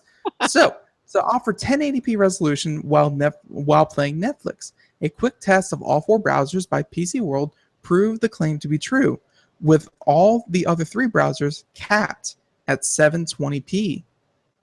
Wow. Dun, dun, dun. So, you know why this matters, saying that Microsoft's been busy trying to rehabilitate the reputation of Edge, which has suffered from the browsers initially offered slow performance than its competitors. So, while also lacking the plugins and extensions that other browsers have offered for years, because you know once you go to plugins and extensions and add-ons, you never really go back. You know, when you have like a password manager, when you have ad blockers, when you have you know, all these other tools that make your browsing life so much simpler, going even to what they claim is a better, more modern browser, leaving all that stuff behind isn't that attractive. So, you know, Microsoft definitely had some delayed features that really hurt its launch. So performance in Edge has since improved and has begun offering a few plugins for public use. These are important steps for Microsoft if Edge is to avoid the fate of Internet Explorer, which has become known as the browser users love to hate. So, yeah, you know, they're saying they give you a couple of tips on how to really see what Netflix is doing. They call them secret Netflix menus. And, you know, if you do things like a Control-Alt-Shift-D, it will not blow up your computer. Instead, if you're streaming Netflix and you do, again, Control-Alt-Shift-D, it will pull up a bunch of statistics, you know, showing your streaming rate, your bit rate, how much data you're using, and, of course, your playing resolution. And if you pull up that secret menu, you'll be able to see if, you know, let's say you're using Chrome or Firefox or what have you, you'll be able to see if you're running 720p, which is still technically HD, but on the lower end of the HD, or if you're running, you know, as the article claims, Internet Explorer, Edge, the Microsoft Edge browser, you could be running 1080p, which, yeah, you know, ask a lot of people, they would much rather have 1080p than 720p. It's a no-brainer. Now, is this strictly for browsers, or what about things like smart TVs that have, let's say, Netflix built in? Are there, because you're actually getting, you can get, I know on our TV, which is a smart TV, and I run the Netflix app that's on the TV, we get 1080p right then without anything special. So It might be. It might have to do with. It might have to do with the codecs that are built into all the browsers that are that they're shipped with. Not quite sure why Microsoft Edge has again has the edge in this one. But again, it probably is the fact that Microsoft Edge was created later and with better standards, or at least with later standards than all the others, which have had to kind of slowly add to themselves as time went on. Or Microsoft just could have paid them, to make it compatible. Again, I don't think that Microsoft paid Netflix. I really do believe that any of these browsers have the capability to run 1080p. It's just built into the browsers. So, yeah. As of this moment, and with news like this that comes out, it's not long before you have your Chromes and your Firefoxes saying, "Oh wait, folks, now you can stream Netflix in 1080p." First one does it and calls out the others, and then the others do it. But as of this moment, only Microsoft Edge has that capability. So if you're looking for any use case where you would pull up Edge instead of your other browser, that could be it to watch better Netflix. Well, he does say in the article, by the way, he says, Mark Hatchman, who wrote this, he says, currently there are many TVs and devices, like I just mentioned, that support 4K Netflix streaming, and the PC isn't one of them. So if you have a standalone smart TV that has a Netflix app built into it, and many of them do, you can get 4K Netflix streaming. Right. All right. So there it is. Of course, Craig, as a Mac user, this affects you in absolutely no way. It doesn't really, except they didn't name Safari as one of the browsers. Okay, It's because no one uses it. I don't know why you keep trying to shoehorn Safari in there. You realize it's, if you want to watch the Apple presentation. Yes, I know, and they are the only ones rooting for it. It's like Ja Rule's was it Ja Rule's or no I'm sorry, Jay-Z and his Tidal music platform, and his wife Beyonce had to release her album exclusively on Tidal. Of course, the one who puts it out and has that close financial tie with it is going to be the first one to say, folks, you really need to use this service. Of course they are. But this is not. This has been going on for years, Ben. The only way you can watch the live Apple video stream from the keynotes is with. I'm not seeing Safari take over the internet browsing world by storm. No, but if you want to watch it, you have to use Safari. Well, thank goodness that's a once-a-year thing. That's like going to the dentist. You don't want to do it, but sometimes you just have to bite the bullet and use Safari. Actually, it's more than once a time, but Apple has several open live. Well, then it's like colonoscopy instead of dentistry. Okay, whatever. It's however many times a year you have to do it. But Craig, you have to admit that your daily basis you don't use Safari. I don't. I use Firefox. You're right, but I do. I know one of the first apps I downloaded on my iPhone was the Google Chrome app. Yeah, I have it. I rarely use Safari. Have you ever used Safari on your iPhone? That's pretty darn good. Yeah, no, I've used it. I just prefer Chrome over it. Okay, fair enough. Speaking of preference to different systems, it's turning out that Wi-Fi may have something that's better than that and may replace it. And they're saying, according to Popular Science, the story by Allison Williams, that the future of wireless communications is bright because maybe LEDs could replace your Wi-Fi. In other words, she goes on to say, basically, whenever you use a Wi-Fi to text or download a serial podcast, the data travels over radio waves. That's what Wi-Fi is. It's radio waves. The trouble is that these waves occupy such a narrow pathway along the electromagnetic spectrum, it limits the available bandwidth for smartphones and other devices. You can never create more spectrum. Okay, that's it. You have what you have. So if radio waves are like a crowded single-lane road, you can't make the road wider. You know, you can't add more lanes. You basically have physical limitations with the bandwidth there. But he says visible light waves, though, he says that's like a wide open freeway. The solution for faster downloads is to take advantage of this larger swath through LED bulbs. When modified with a signal processor, bulbs function as semiconductors embedding digital information within light waves. So light fidelity, or better known as Li-Fi like that, promises to stream data to wireless devices in the form of LED flashes. They change intensity fast enough to transmit data at super speeds, like 1 million cycles per second or 1 megahertz without a visual strobe effect. That's what I was thinking. Is like, oh, wow, my entire room is now oscillating because it's trying to download a movie. Yeah, and now I have a seizure. Wonderful. Yeah, you can also have a seizure, you know, or no, it's obviously. But I guess if they do it fast enough, then to you, it just seems to be a solid beam. Yeah, exactly. Well, hopefully, because it's like working on those office with fluorescent lights. Those were horrible. You know, they would kind of flicker, and they had a visible flicker. No, this is so fast you won't be able to perceive it. Now they basically they've been working on Li-Fi in the early 2000s, and it's reached speeds of only around 10 megabits per second, which is enough for internet browsing, but not for intense streaming. Then in 2003, this gentleman called Haas managed to split the data across frequencies, upping the speed to 100 gigabits per second, or about 15 times faster than the fastest Wi-Fi. And that was in 2003. Yeah. Now, Li-Fi is more secure than Wi-Fi. Light can't travel through walls, so the signal can't either. The big drawbacks, basically, is the lights need to be on for the internet to work. But an Indian startup recently unveiled a Li-Fi enabled LED that dims to a barely visible 10% of its full power and still transmits data. The only downside I can see to this, Ben, is that it won't penetrate through walls. You're going to have it, throughout the entire home.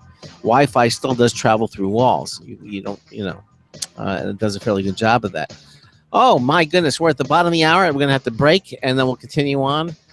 We have another news bulletin review from Marty Winston that's coming up, and then we'll continue on doing our computer technology news brought to you by Slimware Utilities.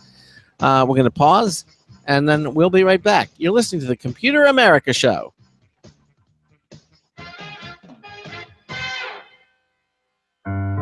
Hi, this is Craig Crossman, host of the Computer America Show. You have important meetings to schedule. Your company's getting ready for its IPO, and you're in charge of the PTA fundraiser this month. So how do you coordinate everyone to be available at the same time? Are you still using emails, phone calls, even text messages to schedule meetings with a group of people? How's that working out for you? Not so great, huh? It's a fact that every day, millions of people suffer from scheduling headaches. Well, with Doodle, scheduling meetings with a group of people is quick and easy. With Doodle, you can easily propose available times to each member. Each one checks off the times that they're available, and then you simply pick the time that works best for the group, all in an easy-to-read display that integrates with your existing calendar. Nothing could be more simple. Give Doodle a try for free, and like millions of Doodle users, you'll truly see how easy it is to find the perfect date and time for all your meetings. That's www.doodle.com. Looking for a best friend? Brother Wolf Animal Rescue has your best friend waiting just for you. The mission of Brother Wolf Animal Rescue is to help build a sustainable, no-kill community where no dogs or cats are ever killed for population control, where true euthanasia is reserved only for animals who are irremediably suffering or for animals who are truly a threat to society and with no hope of rehabilitation. Brother Wolf staff and volunteers go door to door, neighborhood by neighborhood, to educate citizens about local resources available for at-risk pets and to help their families connect with those resources. Brother Wolf's community-based approach to no-kill helps keep family pets healthy, happy, and in their homes and out of the local shelter system in the first place. For more information or to make a tax-deductible donation to this wonderful 501c3 organization, visit their website at www.bwar.org. Help to realize Brother Wolf's vision when no animal is euthanized for lack of a home. Who's a good boy?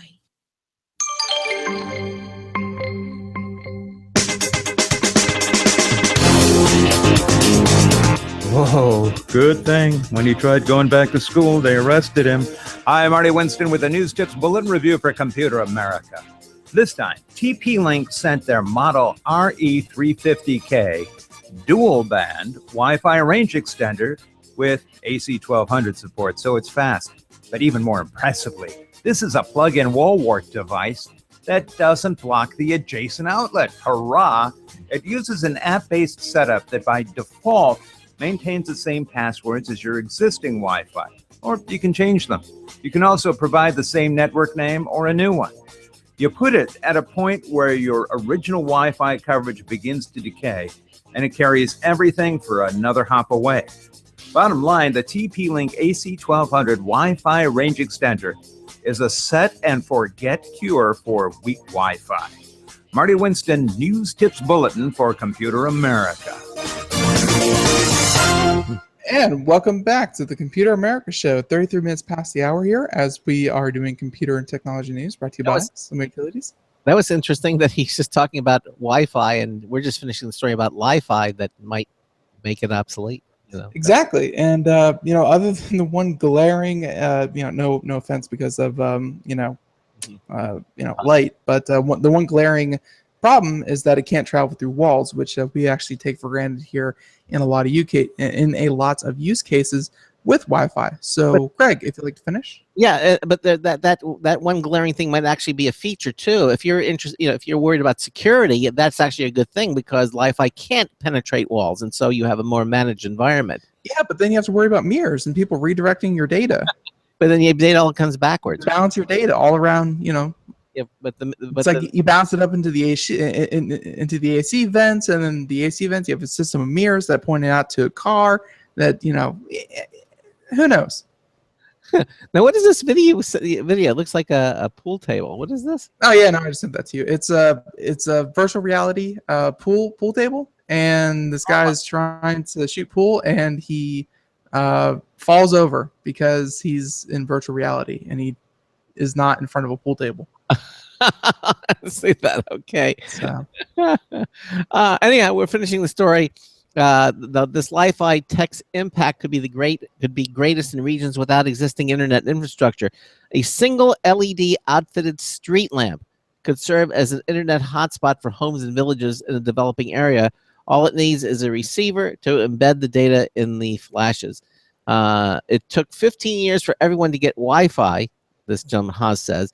With Li-Fi, I believe it will take 5 years, and the clock started last year. So there you go. So it is yet offering an alternative solution. I'm not saying it'll replace it, but certainly can supplement it. It sounds like it's not used to replace Wi-Fi in people's homes. It sounds like you can put essentially Wi-Fi or Li-Fi. You can put Wi-Fi in different scenarios that then you would, kind of lay down the infrastructure, keep up to date the hardware. If you could just put these, these Wi-Fi systems, like you said, in street lights, if you could put them in restaurants, if you could put them, in places where wireless signal is a problem, then, it could be used instead of Wi-Fi in a couple use cases, but not in the home. Not in the home. Direct light is kind of hard to maintain 24/7. Yep. Okay. So, all right. So what else you got for us? What else do we have? Well, we have a couple of big ones. We have the FCC adopts new 5G rules, and we will probably have to go over those. But I think instead we're going to jump right on over to this one, because I think it's just the stupidest thing a person can do in the history of technology. And the fact that this kid got off with a year,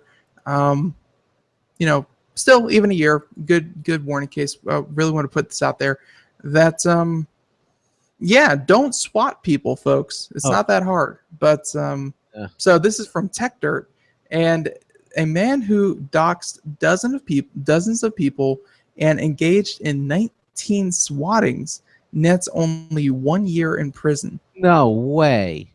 So, of course, the treatment for all things cyber by government is incredibly inconsistent.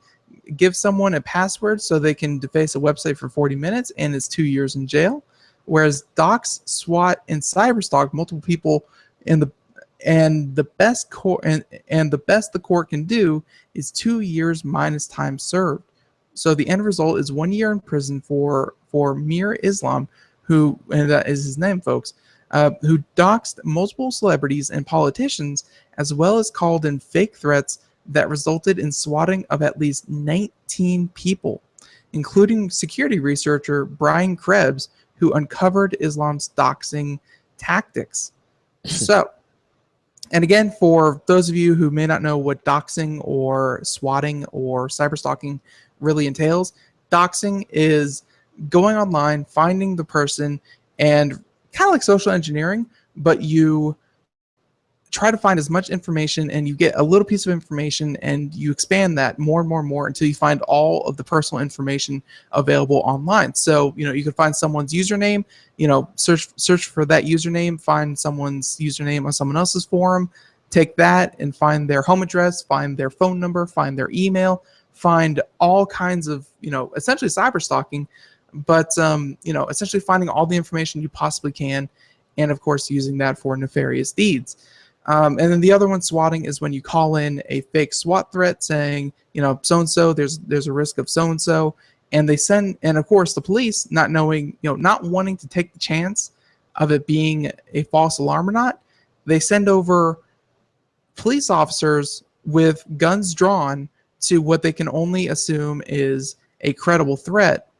And, people can get shot and killed in these kinds of situations. Mm-hmm. And yeah, it's not good. So this kid did 19 times. He did swatting 19 times and tons and tons and tons of other bad stuff. So the official quote here from the investigation said that peeved that he'd out, and again, this is from the security researcher, that Krebs, the one that was doxxed, saying that peeved that I'd outed his method for doxing public officials. Islam helped orchestrate my swatting the very next day. So within the span of 45 minutes, Krebs on security.com came under a sustained denial of service attack, which briefly knocked my website offline. At the same time, my host provider received a phony letter from the FBI stating my site was hosting illegal content and needed to be taken offline. And then there was a swatting, which occurred minutes after that phony communication was sent. So nearly a dozen heavily armed officers responded to the call, forcing me out of my home at gunpoint and putting me in handcuffs before the officer in charge realized it was all a hoax. Worst case scenario, folks. Awful. Yeah. So, it kind of goes on a couple more, but then they have the actual sentencing saying that Judge Moss, in explaining his brief deliberation on arriving at Islam's 2-year attenuated sentence, said he hoped to send a message to others who would endeavor to engage in swatting attacks. So, swatting has the potential to kill people, and something clearly not reflected by the quote-unquote severity of his sentence. So I guess the judge thought he was being super harsh by giving him a year for, online shenanigans, whereas we've heard, we actually covered the very first sentencing of a SWAT, of a person who did swatting. He was like that 19-year-old kid. He got like 3 years or something like that. That made national news. And I guess this judge, again, thought he was being heavy-handed when that's one of the lightest sentences we've seen, and definitely for one of the worst cases of online, cyber stalking and attacking that we've seen. It's again, it's such a new field that you got to figure a lot of judges on the bench, they, whenever they went through law school, they were learning cases about murder, they were learning cases about robbery, they were learning cases about assault, they were learning cases like that. Online cyber stalking and swatting and things like that really haven't been covered yet. Yeah, they didn't exist when they were in school. Right. So, he thought he was being heavy-handed. I think a lot of people reading this can agree that has someone explained it to him. It's one of the lighter sentences. Well, he's a judge, and you don't really go back and second guess a judge. Yeah. So, but somebody has to tell him. Yeah, it's just gonna be another case. So, it is what it is. But yeah, folks, if you're listening out there, don't swat. No matter what you do, it's very, very dangerous. And if you know anyone out there who even thought about doing it, slap them upside the head, please. Maybe do a little more than that. Okay, this next article is from Ars Technica. As I mentioned, I went out and got a Nest camera because I've used all kinds of security cameras and have found their performance to be lackluster at best. Primarily because so many of them use, I hate to say this, but a lot of them use Java, and because they use Java, it was very kludgy. A lot of problems getting them to work properly. There was all kinds of difficulties, and I'm talking about the D-Link of and the Netgear's products. There's a number out there just had very, very bad, poor experiences with these cameras because you had to hook them up with a direct connect. Because they weren't self-contained, because you had to have something else to set them up, and then you set them up, elsewhere. So then I went out and got a Nest camera, and that was a joy, I have to say. Putting that camera up, you plugged it in to the wall. You didn't have to tell it. You didn't have to connect it to your computer. You basically used your smartphone it would locate the network. You put in you use the password. It had a Q code to set it up, and it took under 5 minutes to have it up and running. The camera is extremely easy to use. It has all the features you want on a security camera. It has color, it has night vision. It has 1080p, has high resolution. It's HD. It has two-way audio, so you can listen, and as well you could speak through the camera as well. So you can say, "Hey, you're in my house. Get out of my house," that type of thing. So it was great. Well, anyway, they were doing so well with the indoor cameras. Nest has decided to come out with an outdoor camera, and this Nest Cam is outdoor is a $199 camera with an easy to install magnetic base. Plus, Nest is adding to this camera a person detection feature, and some other interesting things. Now, one of the things is that you don't have to pay a monthly fee for the Nest camera currently. However, if you want additional features, you have to pay a monthly fee. And this was true with all the cameras that I looked at. They all offer additional enhancements, and they're very reasonable. It's like $10 a month or something. With the Nest camera, that buys you like 10 days worth of video records, so you can go back like 10 days as opposed to like just 24 hours. I mean, there's some additional features which are nice, and one of the things they're going to be adding is this person detect, which is basically facial recognition. And they just made this announcement. Last year, the indoor Nest Cam was $199. You can get about $170 now. And today, Nest is launching its take on an outdoor security camera, though it's the $199 Nest Cam Outdoor. It lines up pretty evenly with the existing Nest Cam. It records 30 frames per second, 1080p video, a 130-degree field of view, 8 infrared LEDs for night vision, and a speaker and microphone for audio communication. The big difference is that the Nest Cam is now a weatherproof IP65 rated box, which, while not submersible, could survive a rainstorm intact. So basically, they're taking everything that they had with the indoor version and are putting it in a mostly weatherproof case. Yes. It sounds like I don't know the IP rating system, but IP65 and how they say should survive a rainstorm. Yeah. Sounds like you should put it like underneath an eave, underneath like an awning kind of thing. Right. Not direct rain, but still can weather the elements. Right. The mounting system is all new too. It's magnetic rather than the usual ball and cup attachment. The Nest Cam attaches to the base via a magnet. The base can also be attached to the house magnetically. Just slap it onto a metal surface and you're done. We just saw that with Sandy yesterday. Yeah, exactly. If you're not mounting the metal, there's also a screw-in version, but the Nest Cam Outdoor always attaches to the base with magnets. Kitty.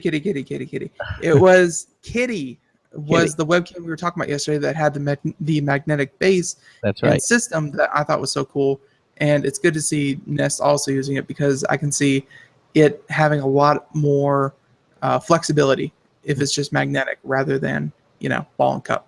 Right. Now for the data connections, there's no Ethernet option. Basically, you just connect the camera to your Wi-Fi, power rise via a 25-foot power cord, and you're done. That's the really nice thing about this. Nest claims that the screwed-in permanently attached power cord will prevent people from walking away with your $200 camera.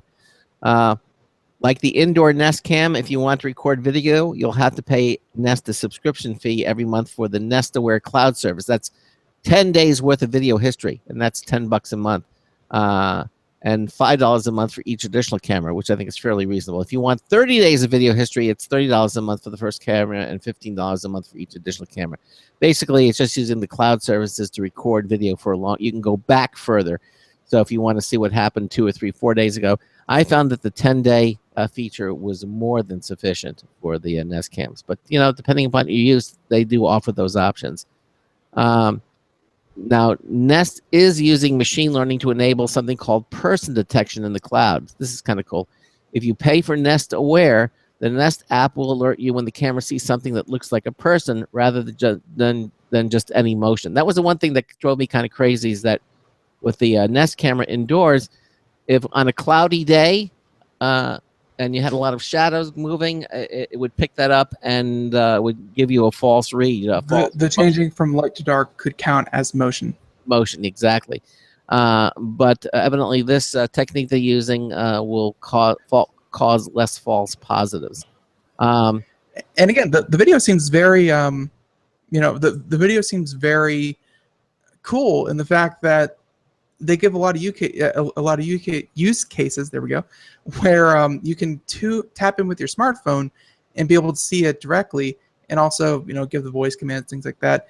The biggest thing is that because it's mounted with a magnetic base, you think, oh, it would just pop right off. So if someone saw it, they could just kind of grab it as they walk away. But from the video, you can kind of see where the power cord, is not detachable from from the Nest, and you actually have these little mounting brackets that screw into the wall. So if they want to take the camera, then they have to rip all of the screws and all the mounting brackets off of the wall, and which is not as convenient. And you would see who it is too, obviously. That's it, obviously. Yeah. I do recommend that you subscribe to the minimal service, where it allows you to go back like at least 10 days, because something might happen and you don't notice it, and 24 hours pass, and then you're in trouble. So at least with 10 days, you're going to know something's wrong within a 10-day period, pretty much assured, and so then you can catch it. But again, the Nest products, the thermostat and their video cameras, I basically give 2 thumbs up. I think it's one of the best cameras out there so far that I've checked out and looked at. Very, very nice. Yeah. So we have enough time for one more story, and we should really get this one in here because it's going to affect a lot of people down the road, but it's going to affect people. Where big news today, the FCC, the Federal Communication, Committee, whatever, adopts Federal Communications Committee, whatever. So they have adopted new rules for the foundation of the 5G network. Yeah. So, of course, there's still a long way to go, but we knew it. And this is again from Engadget, Mr. Billy Steele. But of course, we knew it was coming, and now the FCC has made it official. The commission voted today to adopt the new rules that would facilitate the development of 5G networks in the U.S. So more specifically, the guidelines related to the wireless spectrum above 24 gigahertz, and makes the United States the first country in the world to make the spectrum available for so-called next-gen networks. So the FCC said in a press release that it's taking a similar approach that it did the 4G LTE networks were developed, a strategy that will set a strong foundation for the rapid advancement of next-generation 5G technology. And Craig, I don't know if you remember 4G, like 3G was around for quite a while, and then 4G and 4G LTE, like 4G LTE came out like a year after 4G did, and 4G came out super quick. So I hope that they replicate that.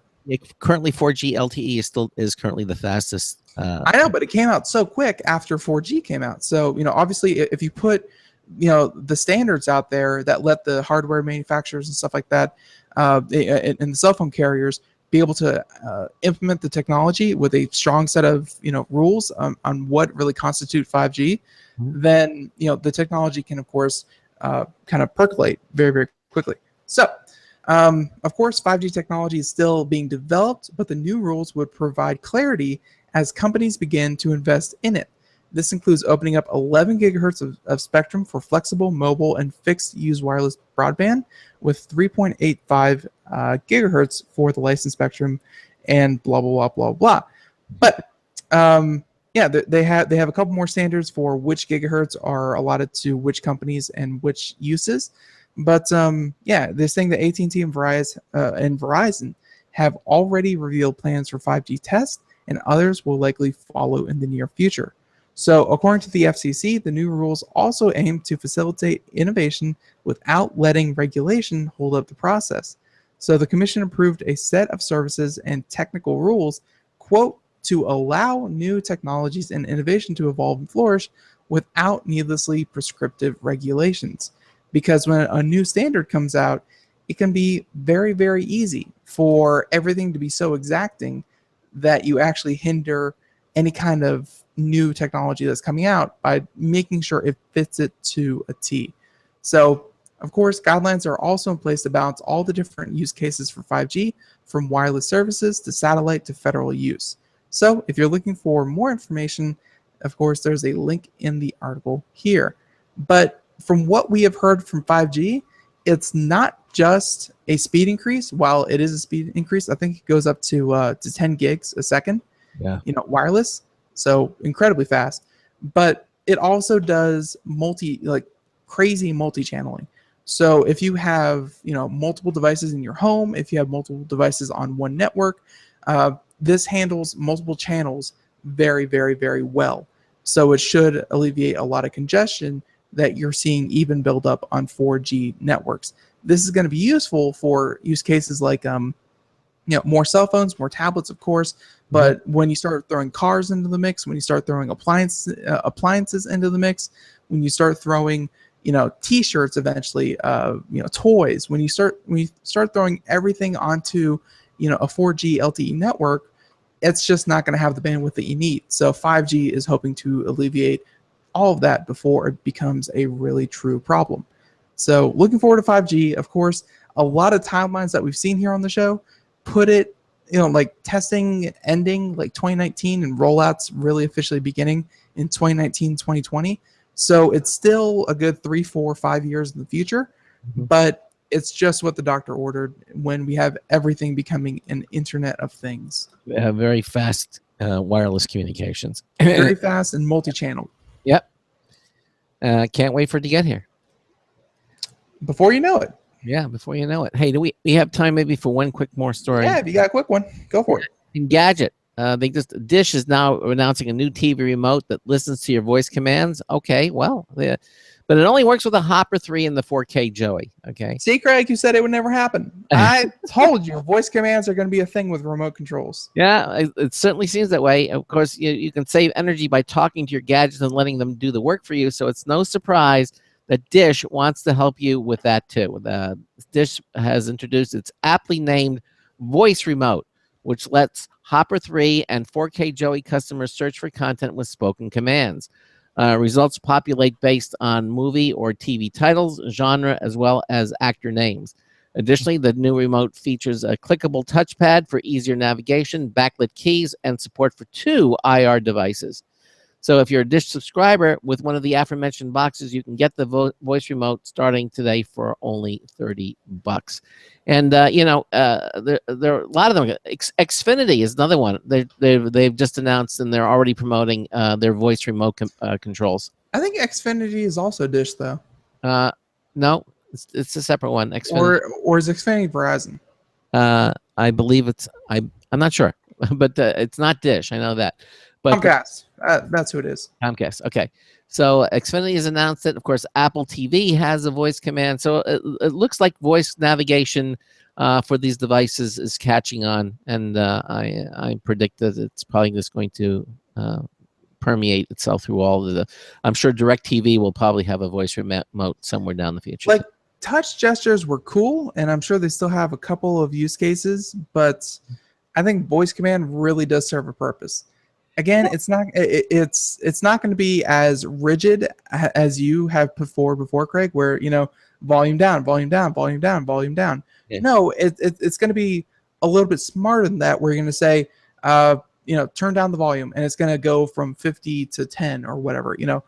Turn up the volume, turn the volume to 35. Like, it's going to be much more fluid and much more natural going forward. But notice the dish picture. I assume you have it up there. That it has. What does it have? It has a volume up and volume down button. Well, of course, And it's going to have those. Yeah, I mean, I still think it's going to be a lot easier just dealing with volumes and channel up.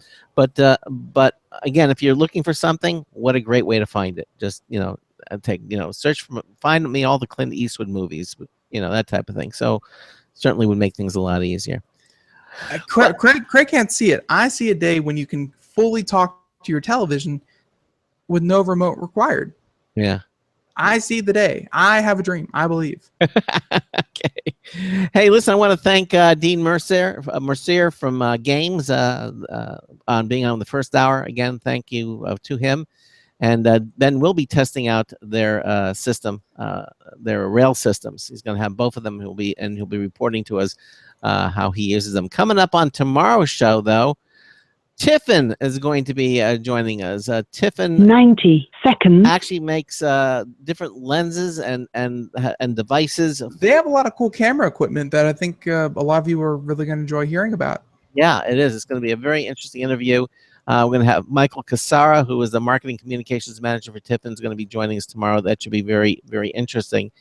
And then what do we have? Oh, and then the second hour, of course, we'll have more computer and technology news brought to you by Slimware Utilities. To round out the week, what a fast week it was. Yes, it was. And don't forget, 60 seconds. tomorrow we're going to have our social media winner of the week. If you haven't registered, you need to get over to computeramerica.com and get your entry in now. Okay? It's simple, it's free, and why not do it? We're giving away that Logitech M535 Bluetooth wireless mouse for your Mac, Windows, Chrome, OS, and works with all of them. We're giving that away tomorrow. Again, thank you all so much for being here with us. And Ben and I will see you here, same time, same place, same station. So until tomorrow afternoon, this is Craig Crossman, hoping that your hard disk never becomes floppy. We'll see you tomorrow. Have a good one, everyone.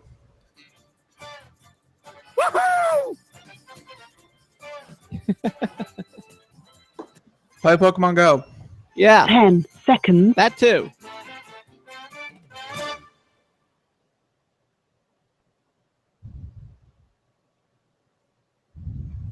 Thank you for using Blog Talk Radio. Goodbye. Okay, everybody, again, thanks for watching our live video stream, and Ben and I will see you here tomorrow at 3 p.m. Eastern Time. Have a good day. Bye-bye. Looking forward to it. Bye, everyone. Bye.